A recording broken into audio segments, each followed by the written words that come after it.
जब तक मनमुखी वृत्ति रहती है तब तक देहाभिमान रहता है, उन शुभ क्रियाओं का फल मिलता है। लेकिन निरहंकार होकर अपने स्वरूप में स्थित होना या दैन्य होकर भगवत प्रेम राज्य में प्रवेश पाना असंभव है, क्योंकि देहाभिमान गलित ही होता है शास्त्र सदगुरुदेव की आज्ञा पालन करने से। हमारे हृदय में आज्ञा। राधे राधे भक्तों, श्री परम पूज्य श्री प्रेमानंद जी महाराज जी के दिव्य वचन व सत्संग को सुनने के लिए हमारे चैनल को सब्सक्राइब करें और कमेंट में राधे राधे जरूर लिखें। और इस सत्संग को बीच में छोड़कर इस सत्संग का अपमान न करें। जो गुरुदेव भगवान के वाणी व मुख से निकलता है वो हम आप तक पहुंचाने का प्रयास करते हैं। दोस्तों, इन्हीं दिव्य वाणी को सुनने के लिए हमारे चैनल को अभी तुरंत सब्सक्राइब करिए और कमेंट में राधे राधे जरूर लिखिए। राधे राधे। पालन का स्वभाव बन जाना चाहिए। अभी तक हमारे हृदय में मन की वृत्ति के अनुसार चलना आया है। मन की वृत्ति के अनुसार दो ही चल करके सुखी रह सकते हैं। एक तो जिनका मन कृष्णाकार हो चुका है, भगवदाकार हो चुका है वो, और दूसरे अबोध बालक जिनके हृदय में भी बुद्धि का विकास नहीं हुआ, वो इस पूर्णा के अनुसार चलते हैं। अबोध बालक, विक्षिप्त पागल, एक ही बात है। उसके ज्ञान का विकास नहीं हुआ, उसका ज्ञान नष्ट हो गया है। और एक ज्ञान की चरम सीमा में, स्वरूप अवस्था में बोध संपन्न महापुरुष या भगवत भाव तन्मया स्थिति को प्राप्त महापुरुष, ये जो मन की वृत्ति इनकी उदय होती है भगवत स्वरूप होती है। अब उनको विचार नहीं करना है, जैसा मन में आया वैसा कर दिया, क्योंकि अब मन मन नहीं रहा। कान भय प्राण में, प्राण भय कान में, ही में ना जान पड़े कान है कि प्राण है, एक ये स्थिति। एक अबोध, अभी ज्ञान का विकास नहीं हुआ, वो अबोध बालक। और जिनकी ज्ञान शक्ति नष्ट हो गई है वो पागल। अगर मन की रुचि के अनुसार बीच वाला चलेगा तो उसको सिद्धि की प्राप्ति नहीं। सिद्धि अपने आराध्य देव के चरणारविंद की प्रीति में सब कुछ सुदबुद हो गया, ये परम सिद्धि। ऐसा क्यों होता है कि हम मनमानी आचरण त्याग नहीं पाते? उसका कारण होता है सूक्ष्म वृत्ति, देहाभिमान। जहां आप मन के विरुद्ध चलने की कोशिश करेंगे वो जलाना प्रारंभ कर देगा। मनमुखी संसारी जी होते हैं, गुरुमुखी उपासक होता है। कभी कभी गुरुमुखी का एक व्यवहार कर लिया जाता है पर आचरण में नहीं उतारा गया, क्योंकि मनन नहीं हुआ। अगर हम गुरु के अनुसार चलेंगे तो दिखाई भले दे सकता है कि इनके बताए साधन पर कोई विशेष गाढ़ स्थिति तो दिखाई नहीं देती, ऐसे चलने से ठीक रहेगा। तो जहां तुम्हें गाढ़ स्थिति नहीं दिखाई दे रही थी वहीं भगवत स्वरूप विराजमान है। आज्ञा का पालन करने वाले का अगर पैर फिसल कर गड्ढे में भी चला जाए तो वहीं उसे भगवान मिल जाएंगे। अर्थात वो अपने मार्ग से भी यदि फिसल रहा हो तो आज्ञा पर जीवन भर चला है, उसका लक्ष्य वहीं मिल जाएगा जहां गिरा है। मनमानी आचरण करने पर हमारे हृदय में आत्मसमर्पण वृत्ति उदय नहीं होती। आत्मसमर्पण वृत्ति के उदय हुए बिना ना तो ब्रह्मबोध होता है ना प्रेम रस होता है। 8 प्रकार की भक्ति करने का फल है आत्मसमर्पण। और आत्मसमर्पण, जो आत्मसमर्पण का तात्पर्य है अब जो ये कहें अक्षरशः करें हम सोई आयस लिए चले निज दासी। बिल्कुल कोई भी अपने मन की एक वृत्ति भी नहीं, बात नहीं, एक वृत्ति भी नहीं, केवल आज्ञा में तत्पर। तो अब क्या हुआ? आत्मसमर्पण के बाद बोले पाई रस भक्ति गुण जुग जुग जग दुर्लभ भव इंद्रादि विधिम। जो त्रिभुवनपति देवराज इंद्र को और भगवान ब्रह्मा को भी सौभाग्य प्राप्त नहीं है, हरिगुरु चरण आश्रित आत्मसमर्पण किए हुए उपासक को वो कृपा से प्राप्त हो जाती। पाई, पाई शब्द है, पाई माने उन्होंने कृपा करके दिया। पाई रस भक्ति गूढ़ जुग जुग जग दुर्लभ भव इंद्रादि विधिम। आगम अरु निगम पुराण अगोचर सहज माधुरी रूप निधिम। अनभय आनंद कंद निज संपत्ति गुप्त सुरीति प्रगट करनम। ये साधन से गुप्त सुरीति प्रकट नहीं होती, ये कृपा से। जय जगोद्योत व्यास कुलदीपक श्री हरिवंश चरण शरणम। उपासक लाख समझाने पर भी अपने मन की वृत्ति को नहीं मोड़ पाता। सबसे बड़ी दुर्लभता भगवत प्राप्ति की यही है। वो जलन सहन करने में असमर्थ है, उसकी भाषा अलग होती है। अभी बोलेगा कुछ, आचरण में होगा कुछ, ये मनमुखी साधक की पहचान है। हां, आज से आप जो कहेंगे वैसा ही मैं करूंगा, ऐसी दिनचर्या कर लूंगा, ऐसा कर लूंगा, ऐसा कर लूंगा। फिर उसके आचरण की जांच करो, बिल्कुल उसके विरुद्ध मिलेगा, क्योंकि मनमुखी है। वो गुरुमुख मार्ग पर चल ही नहीं सकता, क्योंकि अहंकार और मन दोनों मिलकर के उसको लगता है मैं बहुत भागवती हूं, मिटिया मेट करता रहता है। भगवत कृपा से यदि कभी ये बात समझ में आ जाए कि किसी क्रियाओं से भगवत प्राप्ति नहीं, मोक्ष मूलम गुरु कृपा, उसका तात्पर्य अहंकार रहित होकर आत्मसमर्पण। आत्मसमर्पण के बिना ना तो ब्रह्मबोध होता है ना भगवत प्रेम होता है, तो साधक इसमें फिसलता रहता है। श्री भगवान कह रहे हैं इच्छा द्वेष समुत्थेन द्वंद्व मोहेन भारत सर्वभूतानि सम्मोहम सर्गे यान्ति परं तपो। उपासक अपने को शरणागत मानता है, कहता भी है मैं शरणागत हूं, दूसरे को शरणागति का उपदेश भी कर सकता है, पर स्वयं आचरण में नहीं उतारता। यहां बात आचरण में उतारने से नहीं। शरणागत का स्वरूप जानते हो कैसा होता है? अजात पक्षायु मातरम खगा, छोटा सा बच्चा जो पक्षी का घोंसले में बैठा हुआ, अभी पंख नहीं निकले, केवल मां की बाट जो होता रहता है, जीवन उसका मां के अधीन है। ऐसे ही समर्पित जीवन केवल हरि गुरु के आश्रित है, वही हमारे योगक्षेम का वहन करेंगे। अन्य कहीं भी किंचन मात्र कोई संबंध, कोई आश्रय, कोई भरोसा नहीं। नापी इस थर्मामीटर में अपने हृदय को, आप कैसे शरणागत हैं। बातें बनाना शरणागति थोड़ी होती, आत्मसमर्पण शरणागति होती। ये क्यों नहीं हो पाता? इच्छा, राग, क्रियाओं पर राग, अपने अस्तित्व को बनाए रखने का राग। ये मार्ग अस्तित्व मिटाने का है। मरो रे जोगी मरो, मरनो है तिमिठो, ऐसे मर के देखो जैसे गोरख मर दीठो, गोरखनाथ जी कहते। ये हरि मार्ग है। नारायण की कठिन है हरि मिलन की बाट, या में पग पीछे धरे प्रथम शीश दे काटना पड़ेगा। शीश काटने का तात्पर्य है कठपुतली बनना, जैसा नचाओगे वैसा नाचूंगा। अब जोई प्यारो करे सोई में भावे, मेरी कोई इच्छा नहीं। ये जन्म मरण क्यों होता है? यही इच्छा द्वेष समुत्थेन द्वंद्व मोहेन भारत। स्पष्ट श्री भगवान कह रहे, फिर भी समझ में नहीं आ रहा। मुक्त होने के मार्ग में चले हैं, अध्यात्म मार्ग के पथिक कहलाते हैं, पर हम ये समझ नहीं पा रहे कि भगवान क्या कह रहे हैं। इसलिए एकाग्रता पूर्वक महत्व बुद्धि रखकर मनन करो और अपने जीवन में आचरण में उतारो। ये इच्छा तब तक बनी रहेगी जब तक देहाभिमान है। इच्छा ही जन्म मृत्यु का कारण है, इच्छा ही सारे बंधनों की जड़ है। ये संसार के मार्ग में चलने वाले इच्छा से ही जीवित रहते हैं, इच्छाओं के पोषण में ही वो सुखी दुखी होते हैं और इच्छाएं ही अगले जन्म का कारण बन जाती हैं। पर उपासक तो इनको मिटाने के लिए चला है, इनके बढ़ाने के लिए नहीं, इनको जड़ से मिटाने के लिए चला है। पर ये समझ ही नहीं पाता कि हमारी उपासना का मार्ग क्या है। इच्छा रहित हो जाना, कोई इच्छा नहीं। जब हम प्रियालाल के चरणों के आश्रित हो गए तो परमार्थ व्यवहार बनो कि ना बनो, ये परमार्थ भी बने कि ना बने, हमें इसकी कोई परवाह नहीं। आठों पहर अपने लाडली लाल के दासत्व में जीवन को अर्पित कर दिया है। स्वर्ग नर्क अपवर्ग आस नहीं त्रास है, नहीं है इच्छा हमें, न स्वर्ग की, न मोक्ष की, न भय है नर्क का। बस अंजन की भांति युगल सरकार हमारे नेत्रों में छाए रहे। ये प्रेमियों का मार्ग है, ये विशुद्ध भगवत मार्ग है। उपासक सबसे बड़ी भूल कर बैठता है, जब इस मार्ग पर चलना सौभाग्य से संभव हुआ तो दो विभाग कर देता है। द्वंद्व मोहेन भारत, मोहित होकर, एक शुभ है एक अशुभ, एक अच्छा एक बुरा, एक संसार एक भगवान, एक भजन एक क्रिया, दो विभाग कर देता है। यह बात गहराई से उसके हृदय में बैठी हुई है कि साधना करना, भजन करना, जप करना, ये एक अलग विभाग है और सांसारिक व्यवहारिक क्रियाएं करना एक अलग विभाग है। जो दो विभाग रखकर साधक चलता है, द्वंद्वों से मोहित होकर परास्त हो जाता है। ध्यान से सुनो,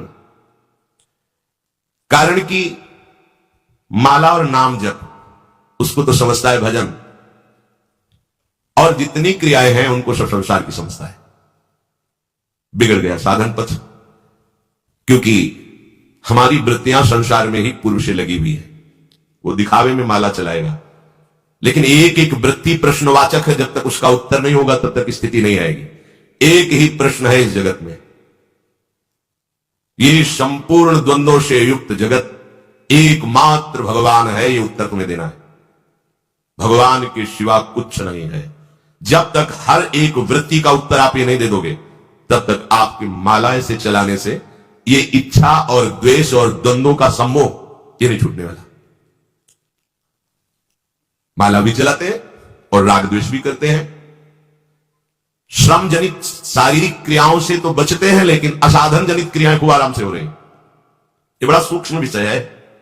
बैठे बैठे परदोष दर्शन, परदोष कथन, सबके प्रति कहीं ना कहीं गुणदोष की भावना, राग द्वेष की भावना बाहर निकले तो हमारी नाक में गुस्सा रखा हुआ है। सबको हे दृष्टि से देखना, क्या साधना हो रही, क्या भजन हो रहा है। एक क्रिया मात्र तो भजन की हो रही। काम क्रोधादि की वृत्तियां उसकी बढ़ी जाती है, वो जांच नहीं पाता है। एक एक वृत्ति उसकी उसके द्वंद्व मोह में फंसा रही, वो जांच नहीं पा रहा है। यही राग द्वेष में परिणित होकर के उसके भजन की वृत्ति को ढक करके पुनः विषय मार्ग में ले जा। कब तक सहोगे? निज सुख बिन मन होई कि थीरा गिरना पड़ेगा। ये कामादि दोष आपको आकर्षित करके नष्ट कर देंगे। ऐसा नहीं कि उनको अनुभव नहीं होता, होता है, पर विवेक सही होने ना होने के कारण निर्णय नहीं कर पाते। कर्मठ कठिन सशल्य नित सोचत शीश धुनंत, श्री हरिवंश जो उद्धरी स्वैरस रीत सुनंत। स्वैरस रीत सुनंत अंत अनसहन करत तब, जब जब जीवन विचार सार मानत मन तब तब। छिन छिन लोलुप चित्त समुदि छाड़त ताते सठ, करत न संत समाज जिते अभिमानी कर्मठ। ये क्रिया प्रधान लोग जब थक जाते हैं तब फिर सोचते हैं कि कहीं गलती है हमसे। चलो संत सभा में बैठकर उस गलती को ढूंढते हैं। जब विचार करके देखते हैं तो लगता है कि हां ये बात सही है, मैं यहां गलत हूं। पर फिर क्रिया प्रधान वृत्ति होने के कारण, अहम वृत्ति जोर कसने के कारण, मनोनुकूल चलने के कारण फिर वो अनसहन करने लगते, दूरी बनाने लगते। क्यों ऐसा नहीं कर पाते? क्योंकि उनका आत्मसमर्पण नहीं। क्रिया प्रधान, कर्मठ कठिन सफल नित सोचत शीस धुनंत, श्री हरिवंश जो उद्धरी सोईरस रीत सुनंत। सोईरस रीत सुनंत अंत अनसहन करत तब, जब जब जीवन विचार तो सार मानत मनवंत तब। पर छिन छिन लोलुप चित्त समुदि छाड़त ताते सठ, करत न संत समाज जिते अभिमानी कर्मठ। क्रिया प्रधान मनमुखी आचरण और अभिमानी, ये दोनों एक ही बात है। अंतर से ये दो शब्द कहने को लग रहे हैं, लेकिन अंतर में देहाभिमान से ही मनमुक्ता की पुष्टता होती है। उपासक को चाहिए कि इस भावना का त्याग कर दे। बहुत बड़ा दोष है भगवत प्राप्ति में। भारी अनर्थ आगे चलकर पैदा हो जाएगा। पर वो अनर्थ को अनर्थ समझे तब ना, हो तो अनर्थ को ही अर्थ समझता है, अनर्थ को ही सुख समझता है। ये माया की ऐसी आसक्तिमयी वृत्ति है कि जो जहां है वही सुख समझता है। अगर नाली के कीड़े को अमृत के कुंड में डालने के लिए ले जाओ तो वो बुरा मानेगा कि आदमी बहुत बुरा है, मुझे मेरे सुख से हटाकर पता नहीं कहां ले जा रहा है। ऐसी ही कुछ दशा हमारी है। जब शास्त्र और संतों के वचन हमें सतमार्ग में प्रशस्त करना चाहते हैं तो हमारा मन बुरा मानता है। हम जैसे चल रहे वैसे हम जहां हैं बड़े सुखी। कैसे वो परम आनंद की तरफ बढ़े? क्योंकि जिस भोगानंद में, जिस क्रिया आनंद में हो वहां से असंतुष्ट हो तभी आगे बढ़ सकते हो। असंतुष्ट हो, अपने भजन से असंतुष्ट हो। जितना भजन हो रहा है उतना नहीं, और आगे और आगे। भोगों में संतोष और साधन मार्ग में असंतोष, हर समय एक खिन्नता बनी रहे, तभी वो महाप्रेम रस को प्राप्त होता है। यहां जरा सा स्वप्न में कुछ आ गया, हल्ला मचाते घूमते, हमें स्वप्न मिला। कल एक उपासक कह रहा था कि कुछ समय से हम नाम जप करते हैं तो हमारी दांती बन जाती है और क्या क्या लक्षण लिखे। हमने कहा डॉक्टर से मिलो और दवा ही लो, ये कोई भागवती की स्थिति नहीं है। हमने लोग बच्चापन से इसी मार्ग में लगे, पूरे गुरु कृपा से ईमानदारी से लगे, पूरा जीवन इसी में, तो कभी दांती नहीं बंधी है। सात्विक विकार प्रेम के जब आते हैं तब कुछ लक्षण वैसे होते हैं जो दिव्य होते हैं, वो पार्थिव। तुम्हारी दांती बंधी तुम्हें होश है, तभी तो तुम वर्णन कर रहे हो ना। क्या कहां हो? बंद करो ये सब नाटकबाजी, सच्चे मार्ग के पथिक बनो। जरा सा कुछ, अरे शरीर में कुछ ऐसे पदार्थ है जिनकी कमी हो गई तो तुम्हारे दांत बंध जाता है, तुम्हारा शरीर कांप जाता है, तो उसे भागवती की स्थिति समझते हो। एक स्थिति होती है जब प्रेम का विकार आता है, शरीर कंपायमान हो जाता है, श्वेत पसीना पसीना छा जाता है, विवरण रंग बदल जाता है, अश्रुओं की धारा बहने लगती है, आनंद में लबालब डूबने लगता है। वहां प्रश्नवाचक चिन्ह थोड़ी खड़ा होता है। अनुभूति के मार्ग में चलने के लिए बहुत, अभी विषय त्यागे नहीं, देह भाव छूटा नहीं, मान सम्मान की प्रियता गई नहीं और प्रेम के विकार आ गए। बहुत सावधानी की जरूरत है। मनी राम पता नहीं कब सिद्ध बन जाए और पता नहीं कब विषय बना के कहां ढकेल दें। इसीलिए गुरुमुख की आवश्यकता है, डॉक्टर की आवश्यकता है, परीक्षण होता रहे।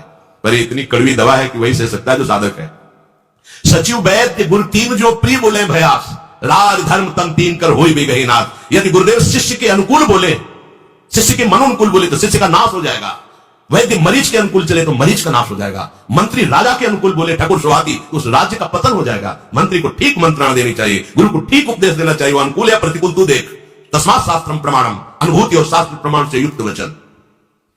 मनमानी आचरण बिल्कुल त्याज्य है परमार्थ में। एक कदम भी चलो, 10वां शास्त्र प्रमाण, शास्त्र प्रमाण। ये मत सोचो कि हमारा ये भागवतिक कार्य है, नहीं, उसमें अहंकार रूपी जहर मिला है, वो ठीक अमृतत्व को नहीं प्रदान करेगा। श्री भगवान कह रहे हैं, राग द्वेष चित्त में रखते हुए हम जो भी साधना करेंगे वो जगत की प्राप्ति कराने वाली होगी। ये राग द्वेष ही जन्म मरण का हेतु है। इच्छा द्वेष समुत्थेन द्वंद्व मोहेन भारत सर्वभूतानि सम्मोहम। एक दो नहीं, सर्वभूतानि सम्मोहम सर्गे यान्ति परान्तप। यही जन्म मरण को सब कुछ जबरदस्ती करा रहा है। कौन? इच्छा माने राग और उसका परिणाम प्रतिकूल होने पर द्वेष। यही सर्वभूतानि सम्मोहम। अब हमें द्वंद्व नहीं रखना है, हमें निर्द्वंद उपासक बनना है। जिसको साधना में भगवत प्राप्ति में बहुत शीघ्र ऊंचाई पर चढ़ना हो, उसे चाहिए कि चाहे सांसारिक कार्य श्रम युक्त हो, चाहे भागवतिक कार्य श्रम रहित हो। क्रियाओं में भेद हो सकता है, तुम्हारे भाव में भेद नहीं होना चाहिए। दोनों क्रियाएं परमार्थिक और व्यवहारिक मेरे आराध्य देव की प्रसन्नता के लिए, किंचित मात्र फर्क नहीं होना चाहिए। चाहे हमको नाली साफ करनी हो या श्री जी के श्रीअंग में इत्र लगाना हो, दोनों सेवाओं में बराबर भाव होना चाहिए। अगर उसमें भेद है ये तो आप सेवा जरूर कर रहे हो, लेकिन आप अनुकूलता का पोषण कर रहे हो, आप अपने मनोनुकूल बात कर रहे हो, आपकी राग वृत्ति का पोषण हो रहा है। उधर घृणा वृत्ति है, द्वेष वृत्ति है, त्याज्य वृत्ति है। नहीं, कोई भी सांसारिक कार्य कर रहे हो उसमें तुम्हारा भागवतिक भाव होना चाहिए। कोई भी परमार्थिक कार्य कर रहे हो उसमें आपका भागवतिक भाव तो है ही। अब सांसारिक कार्य भी भागवतिक हो गया तो द्वंद्व नाम खत्म हो गया।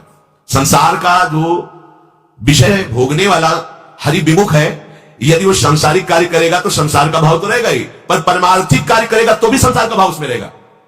मेरा अमुक कार्य बन जाए अमुक, उसका साध्य होगा संसार। ध्यान दीजिए।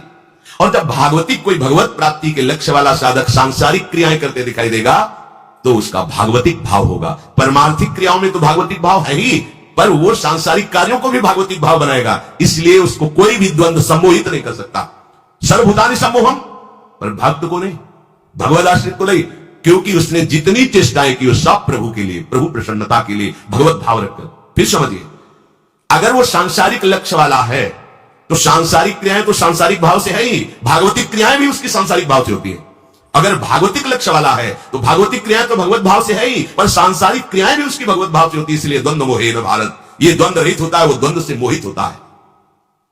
परमार्थिक और सांसारिक क्रिया भेद हो सकता है, पर उपासक का भाव भेद नहीं होता, एक ही भगवत भाव में रहता है। अपने आराध्य देव की प्रसन्नता के लिए वो चाहे जो चेष्टा हो, परमार्थिक हो या सांसारिक हो, जब आज्ञा हो गई तो बिना कुछ विचारे उसमें उतर जाता है और उसका परम मंगल होता है।